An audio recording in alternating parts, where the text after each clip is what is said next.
La representación social de la infancia y el niño como construcción, por José Calarco. Los vínculos sociales y las producciones sociales de sentido, la infancia como representación social.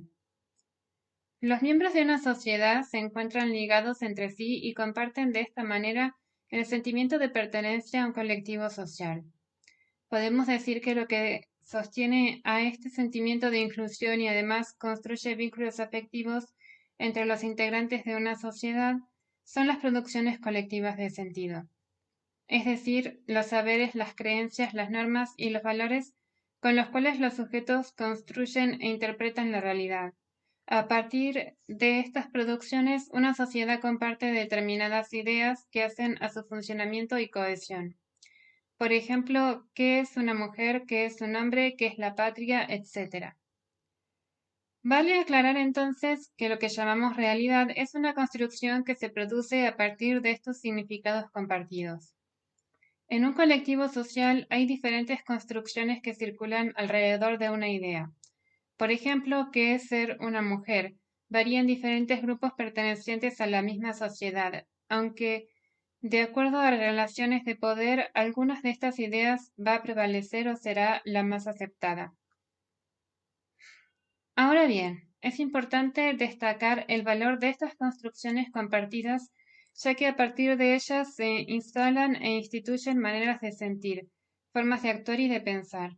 Muchas veces hasta producen teorías sobre determinados objetos, que por supuesto no son teorías de corte científico, sino que pertenecen al campo de conocimientos conocido como sentido común.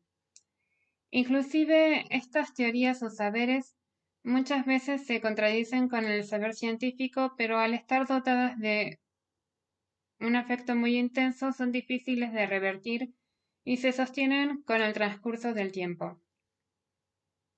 En algunas ocasiones se producen interesantes trasvasamientos desde el campo científico hacia el sentido común a partir de la divulgación científica y de los medios de comunicación, elementos destacables en la construcción de estos sentidos sociales. Pero este proceso de construcción y esta característica histórica de la realidad suele perderse en la dinámica social. La institucionalización a la que estos conocimientos son sometidos los transforma en algo natural, es decir, propios de la naturaleza humana, perdiendo así su carácter cultural e histórico. Por lo tanto, se cristalizan y pueden convertirse en la base de muchos prejuicios que impiden tener una mirada más amplia y aceptar modificaciones de acuerdo a los cambios históricos. Esta naturalización también puede ser un obstáculo en la relación con otras personas que piensen diferente. Volviendo al valor de estas producciones de sentido, se pueden reconocer en ellas fines prácticos que hacen a determinadas funciones que cumple una sociedad. Destaquemos entre todas ellas una, la crianza y el cuidado de los niños. Cada sociedad construye una serie de conocimientos y prácticas referidos al cuidado y crianza de los niños, sobre la alimentación, la salud, el abrigo, etc. Además, estas prácticas van a dar las pautas de lo que esa sociedad entiende por ser un niño. Estos conocimientos y acciones se reúnen en una construcción social a la que llamamos infancia. Para denominar a las construcciones sociales de sentido tales como la infancia, la psicología social reserva el nombre de representaciones sociales. Estas representaciones son elaboraciones del sentido común, que permiten interpretar la experiencia cotidiana, orientar la conducta de las personas de un grupo social y producir la construcción de la realidad. Además de la representación social infancia, existen otras representaciones sociales que circulan por el imaginario social. Por ejemplo, qué es ser joven, qué es ser adolescente, entre otras. Para Jodelet, una de las psicólogas dedicadas el tema en la actualidad, una representación social es una forma de conocimiento socialmente elaborado y compartido que posee un alcance práctico y concurre a la construcción de una realidad común a un conjunto social, indistintamente designado como un saber de sentido común o saber ingenuo, naif, o natural, esta forma de conocimiento ha de distinguirse del científico. Se acepta que las representaciones sociales, en tanto que sistemas de interpretación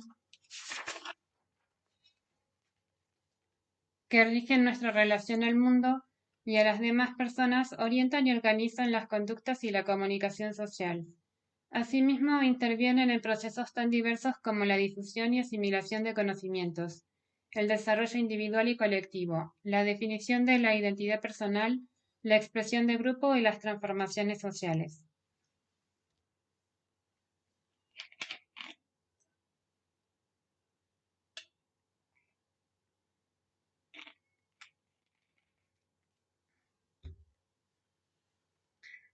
La pregunta por el niño. ¿Qué es un niño? El niño como una construcción. La representación social de la infancia interviene desde un principio en el cuidado y protección de los niños. El recién nacido no puede valerse por sí mismo y sin la presencia de otro que lo provea de lo necesario, su vida correría peligro. La indefensión estructural del recién nacido hace que la presencia de otro que pueda cubrir las necesidades de hambre y abrigo, por ejemplo, sea imprescindible. Estos cuidados se realizarán a partir de pautas culturales e históricas. Pero a estos cuidados elementales debemos sumarle una operación importante en la cual también interviene en gran medida la representación infancia. Conjuntamente con las primeras atenciones que se brindan al recién nacido, se pone en marcha un proceso de construcción del sujeto infantil. Mientras se lo cría, se le van transmitiendo palabras portadoras de una historia familiar y social, y de una cultura particular que harán de ese cuerpo biológico un sujeto social. Este proceso de subjetivación marca también los tiempos del niño, es decir, hasta cuándo se es niño en una sociedad. Al periodo de construcción del sujeto infantil se lo denomina niñez. Cada sociedad, a partir de sus valores y conocimientos, fija el tiempo de la niñez. Los niños y la niñez, por lo tanto, no existen como un hecho natural, sino que son construcciones sociales. Distinguimos así niño de infancia. El niño es el producto o el efecto de un proceso de subjetivación, tiempo de niñez, en el cual interviene una representación social a la cual denominamos infancia. Esto explica por qué los niños varían de acuerdo a la época y a la cultura. Porque qué es ser un niño dependerá entonces de lo que cada sociedad entienda como tal. Al mismo tiempo que se construye al niño, se fijan las expectativas que se tienen sobre él, es decir, que la idea de infancia indicará qué se espera de ellos. El niño es así mirado desde un lugar donde luego él mismo se ve reafirmando el valor constituyente asignado a los adultos que lo preceden. Por otro lado, así como construye a los niños y marca expectativas sobre ellos, también indicará qué es ser un padre y qué es ser una madre. Aplicando estas ideas a la película de los niños del cielo, resalta sin dudas la escena en que el padre reta a su hijo, Ali, señalándole que ya tiene 9 años y que por lo tanto no es un niño, que ya no está para jugar sino para trabajar. Expresa así su idea de niño y qué espera de él.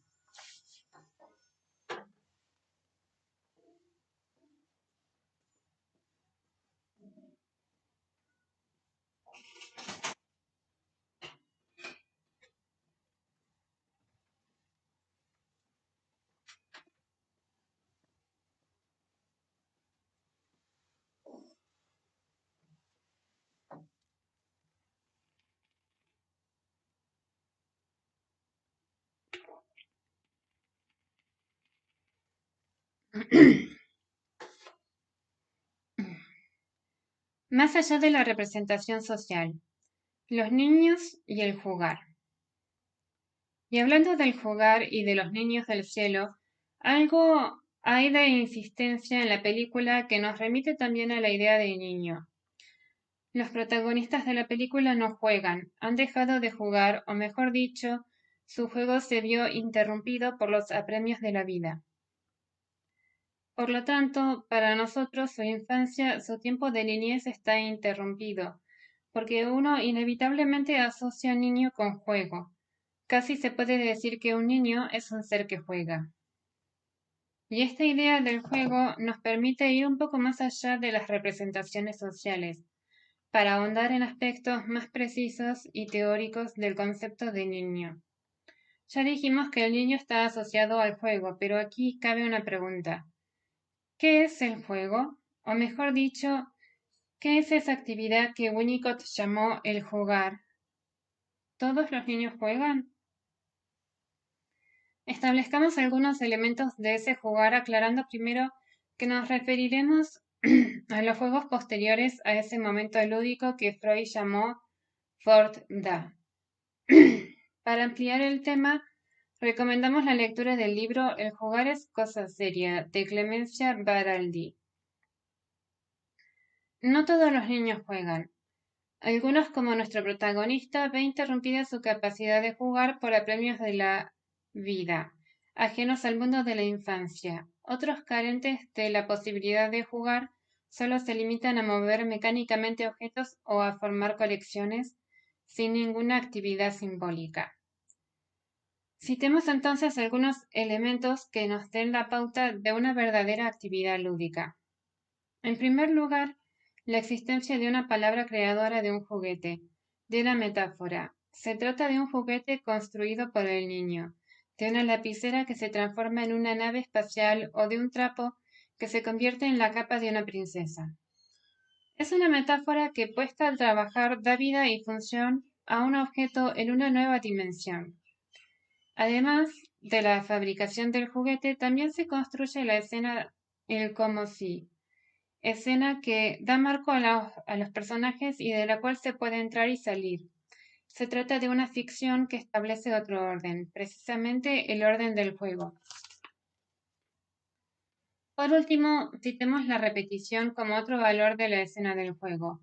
Insistencia en las temáticas a las cuales se recurre, con insistencia para reelaborar una y otra vez la misma temática. Si a este lugar primordial del juego le sumamos los desarrollos piagetianos y freudianos en lo que se refiere a la construcción de teorías sobre el mundo y sobre la sexualidad, bien podríamos decir que un niño es un sujeto que juega y que construye teorías sobre el mundo y sobre la sexualidad.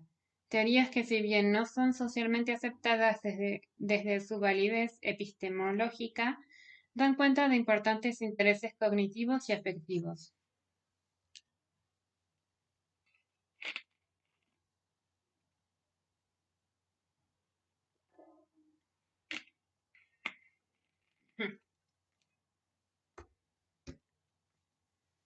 Historia de la infancia de la modernidad. Las representaciones sociales no son inmutables. Cambian con la historia y por lo tanto también cambian sus efectos.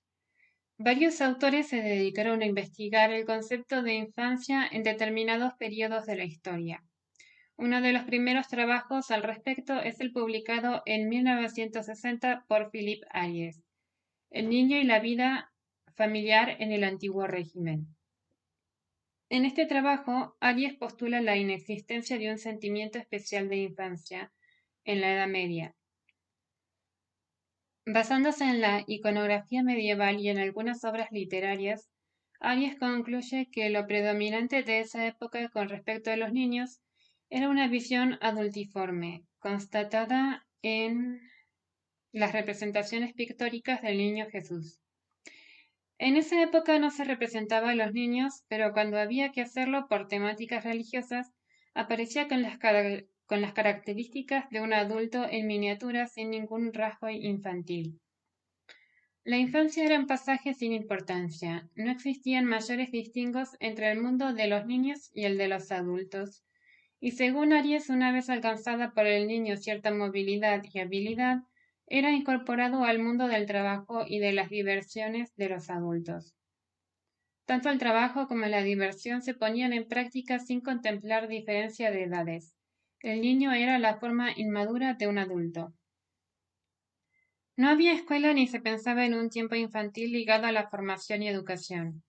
El niño aprendía conviviendo con los adultos, no se lo diferenciaba con la ropa, con el trato, ni con una educación especial. Es decir, no existían cuidados especiales en la etapa temprana de dependencia. Solo había una mirada de curiosidad y sorpresa hacia estas miniaturas que Aries propone denominar minotaje. Por otro lado, el alto porcentaje de mortalidad infantil a partir de la falta de cuidados, accidentes y la relativa facilidad con que se sustituía a los niños muertos son elementos que, según Aries, refuerzan la idea de inexistencia de un sentimiento especial sobre la infancia.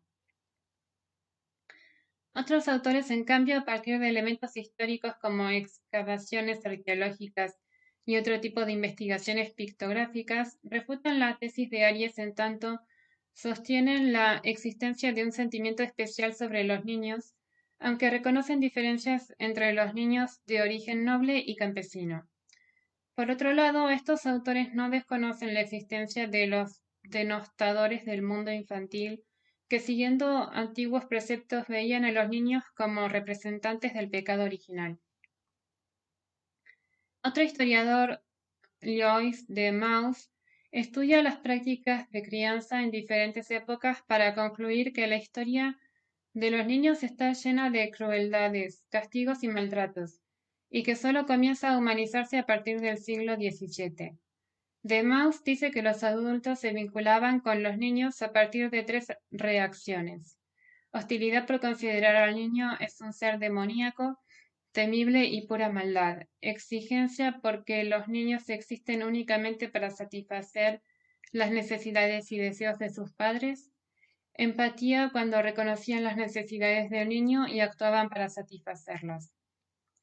Junto a estas reacciones, de Mauss señala algunas prácticas de crianza como utilización de fajas para controlar el cuerpo del niño, recurrir a espíritus y fantasmas para asustarlos y mantenerlos controlados, infanticidio como una práctica extendida desde la antigüedad hasta el siglo XVII, abandono enviando a los chicos a las casas de las nodrizas, donde estaban hasta 3 años aproximadamente, y castigos corporales para disciplinarlos.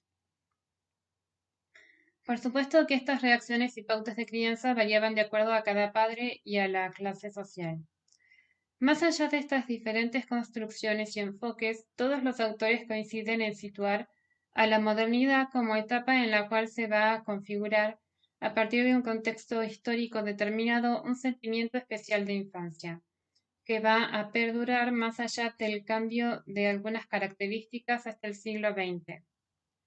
Brevemente situemos a la modernidad como el período histórico iniciado en el siglo XVII y caracterizado por la racionalización de las ciencias, la consolidación de los estados, el desarrollo de políticas sociales, la expansión capitalista y el desarrollo industrial. Es en este marco que se produce un cambio fundamental en la mirada sobre los niños y, por lo tanto, en la consolidación de un especial sentimiento de infancia. El niño moderno es un ser inocente, frágil e indefenso, que por lo tanto debe ser protegido. Por eso se lo cuida y se lo educa. Surgirá en la escuela y a través de ella la educación del ciudadano y por lo tanto la institución de un nuevo tiempo para los niños, un tiempo socialmente construido que tendrá como principal atributo su carácter lineal, evolutivo y predecible. Este tiempo, definido por la nueva constitución de la infancia, ubicará a los niños en un periodo de formación y generará la idea de futuro. Es oportuno destacar que las ideas de tiempo de espera y tiempo de preparación, especialmente, están ligadas a la percepción del niño como un ser incapaz, a diferencia de paradigmas más contemporáneos como el piagetiano, que reconoce al niño como sujeto constructor de conocimientos y teorías a partir de sus esquemas de aprendizaje y la interacción con el mundo que lo rodea. La visión reciente de la modernidad ubicará al niño como un ser que no sabe, incapaz y que debe aprender para salir del error. El niño es concebido como una promesa de ser, y esto configura su educación y el consiguiente disciplinamiento para corregirlo y formarlo bien para el futuro. El niño moderno era un niño disciplinado y dócil que aceptaba ese ideal potencial y aprendía de acuerdo con los moldes establecidos. Vivía en su mundo de niño, con sus propios intereses y actividades, ya que la división por edades era estricta y colocaba una frontera infranqueable entre el mundo infantil y el del adulto. Una de las actividades más importantes de la modernidad fue educar y cuidar a los niños, ya que en ellos se depositaba el ideal de progreso y futuro. La infancia se constituyó en una especie de moratoria social, en un tiempo de preparación y espera. Podríamos resumir lo planteado hasta aquí de la siguiente manera. El espíritu de la modernidad es el progreso continuo y entendido como evolución. Surge en la infancia como el origen de las características del adulto racional y desde el nacimiento se impone una trayectoria con una dirección finalidad, secuenciada en etapas siguiendo un patrón cronológico secuencial. Destaquemos entonces los atributos que giran alrededor del concepto de infancia en la modernidad. Tiempo lineal, evolutivo y predictible. Se concibe a la infancia como etapa en la que se educa para un tiempo futuro, tiempo de moratoria social. Escolarización de los niños y establecimiento de cuidados especiales. Creación de un mundo infantil dividido del mundo adulto. Fronteras bien establecidas entre ambos mundos. Percepción del niño como incapaz de hacer determinadas cosas, es decir, es cuidado desde la visión de lo que no puede hacer. Es importante resaltar estas características que hacen el corpus de la idea moderna de infancia, ya que esta construcción se verá profundamente conmovida en el siglo XX.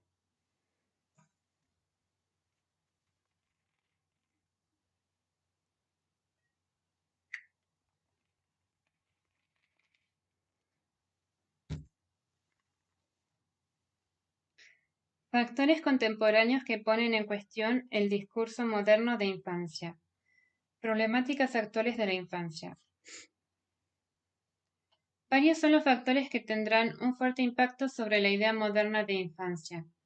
A un acelerado cambio científico-tecnológico acompañado por un proceso de mundialización cultural, se le suma el desarrollo de una sociedad de consumo en la cual parecería ser que solo se puede circular como mercancías en la que los sujetos quedan sujetados a una cultura del consumo que los consume.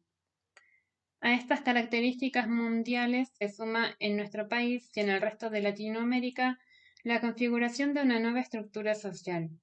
El pasaje de un modelo de sociedad integrada a otro caracterizado por la desigualdad y la falta de trabajo produjo serios efectos en la población infantil. Los niños se vieron afectados de diferentes maneras, configurándose así una fragmentación del universo infantil. Ya la infancia, el tiempo de niñez, no será transitada de la misma manera por todos los niños del país y hasta se puede decir que algunos verán negado ese tránsito.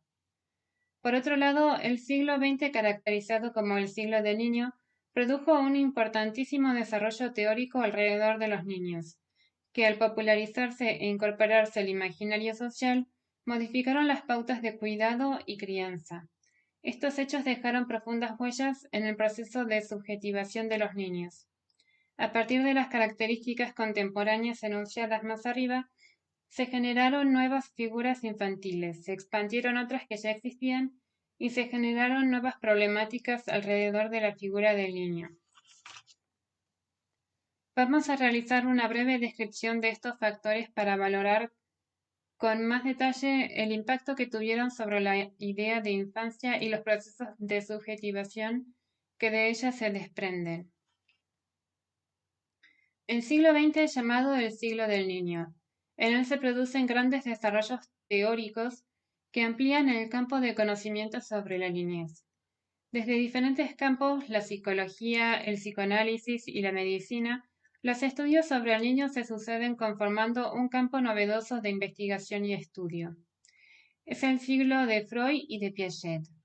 Estos aportes hacen que los niños cobren una nueva visibilidad y sean protagonistas indiscutidos de la escena.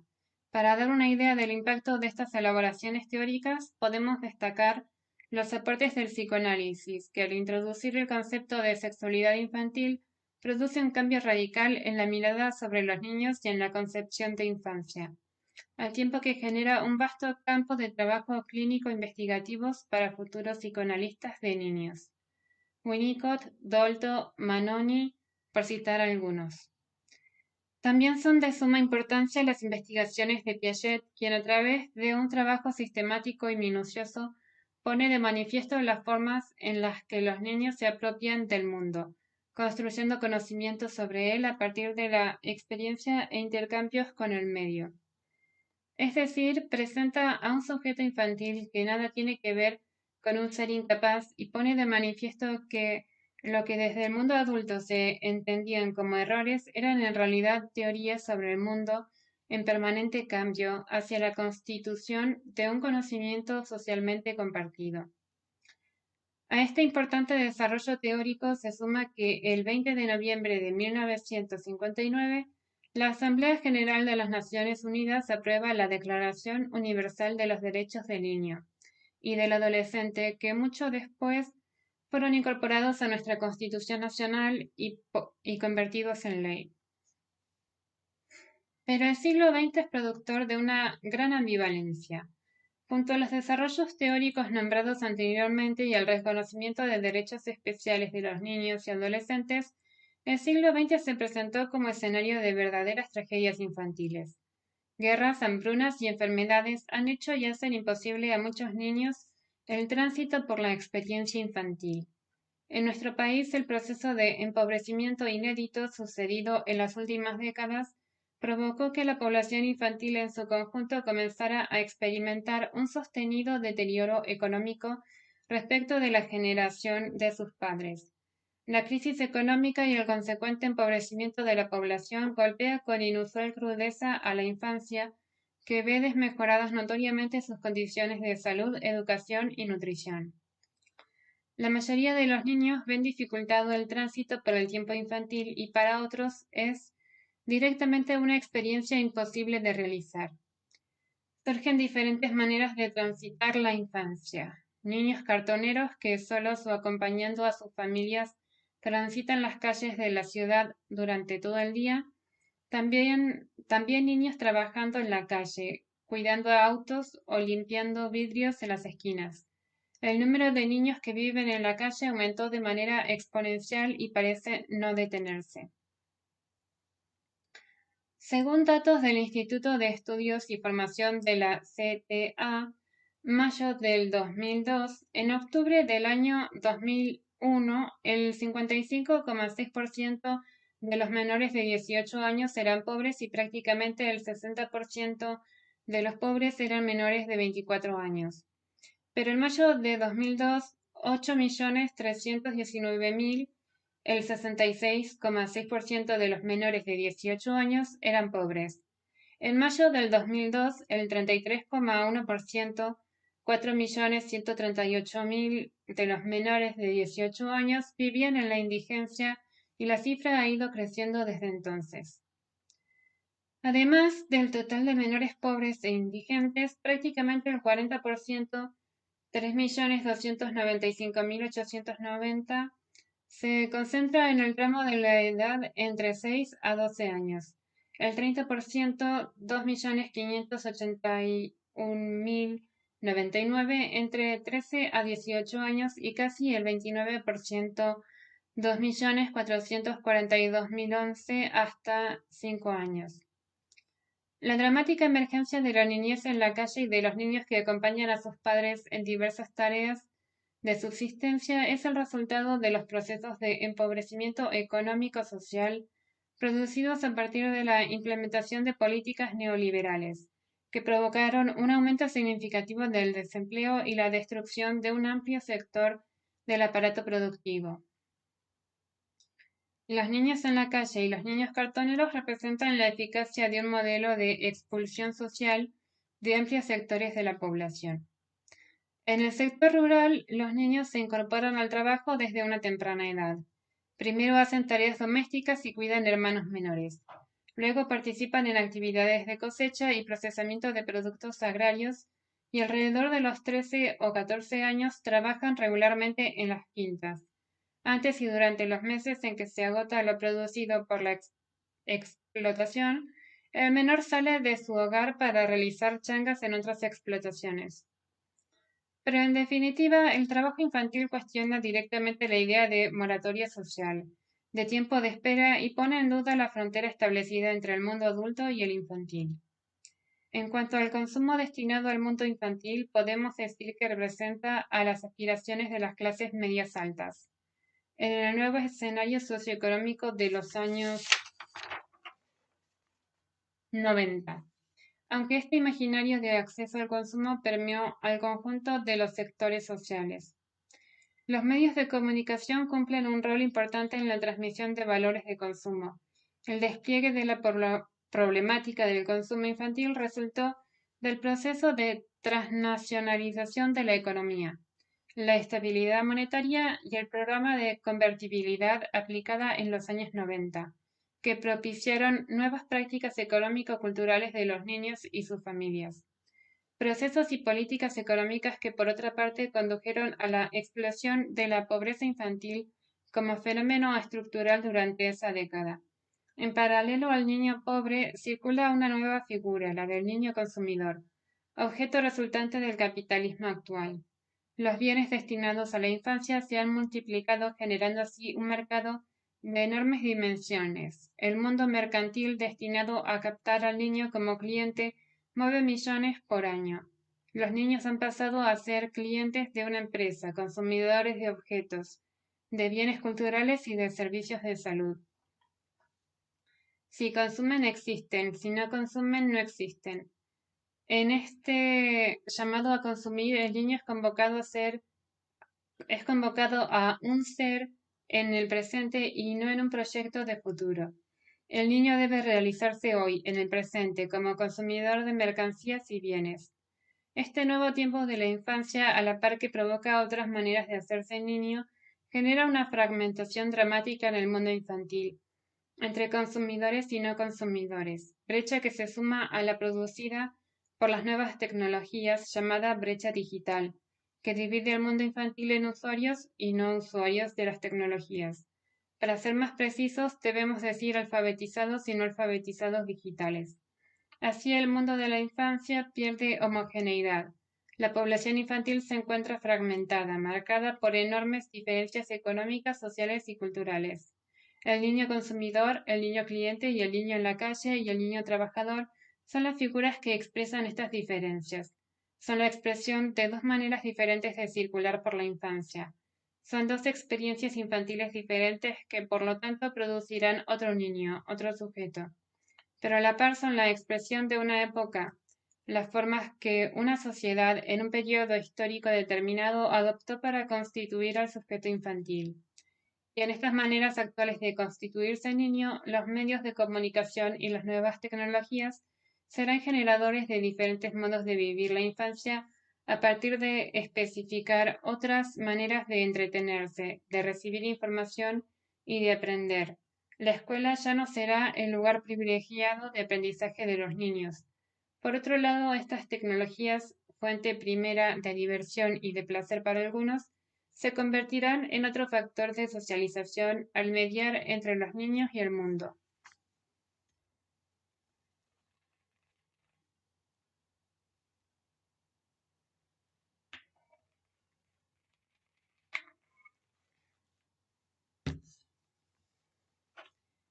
¿En qué medida esta situación produce cambios en la idea de infancia generada en la modernidad? Tanto la figura del niño consumidor como la del niño en la calle y el niño que trabaja hablan de otra manera de vivir la infancia en relación al tiempo social construido para los niños en la modernidad. Recordemos la idea de moratoria social, de preparación para un futuro del cuando seas grande. Esta idea se ve trastocada totalmente. Para el niño trabajador, para el niño consumidor, no hay espera posible, no existe un ya serás. Ellos deben ser hoy, deben realizarse como consumidores y como trabajadores. No hay moratoria posible, deben consumir o buscar el sustento. Además, la idea de tiempo de espera está relacionada con la preparación que construye un futuro, un tiempo de espera en que recibirá educación y cuidados, conceptos que se vienen abajo con solo pensar en los niños en la calle.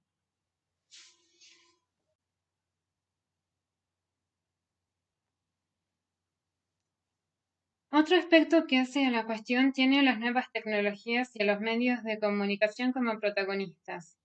Para muchos el vínculo que los niños establecen con ellos son los causantes de la ruptura de fronteras entre el mundo adulto y el infantil. A partir del acceso a contenidos destinados a los adultos, los niños dejarán de serlo y las barreras se esfumarán, se esfumarían. De ahí que los sostenedores de esto sostienen la extinción de la infancia. Pero nos parece que la cuestión pasa por otro lado. La extinción de la infancia en tanto representación social solo es posible si los adultos no se hacen cargo de ella como idea y como práctica. Y en cuanto a la información que los niños reciben, habrá que pensar si siempre la entienden o si existe una relación lineal que haga que el solo hecho de recibirla provoque cambios evolutivos. A la luz de los desarrollos teórico-Piaget, sabemos que los procesos de asimilación son bastante más complejos. Pero sí, esto abre una importante cuestión que atañe al ámbito educativo. Los medios de comunicación y las nuevas tecnologías tienen una presencia notable en nuestro mundo en diversas actividades y en la circulación de la información. Por eso es impostergable la implementación de planes de alfabetización digital y educación en medios, no solo para formar usuarios competentes y receptores críticos, sino para disminuir los efectos injustos que producen las brechas en el acceso a las nuevas tecnologías. El siglo XX, siglo del niño, fue escenario de un espectacular desarrollo de la ciencia y la tecnología, de las comunicaciones y de los estudios genéticos, pero al mismo tiempo coincidió con la falta de igualdad, justicia y esperanza para un porcentaje enorme de la población infantil. El siglo del niño ha pasado y muchos niños siguen siendo tan pobres como antes y otros se sumaron a la pobreza. Para muchos niños el futuro es incierto, por no decir imposible.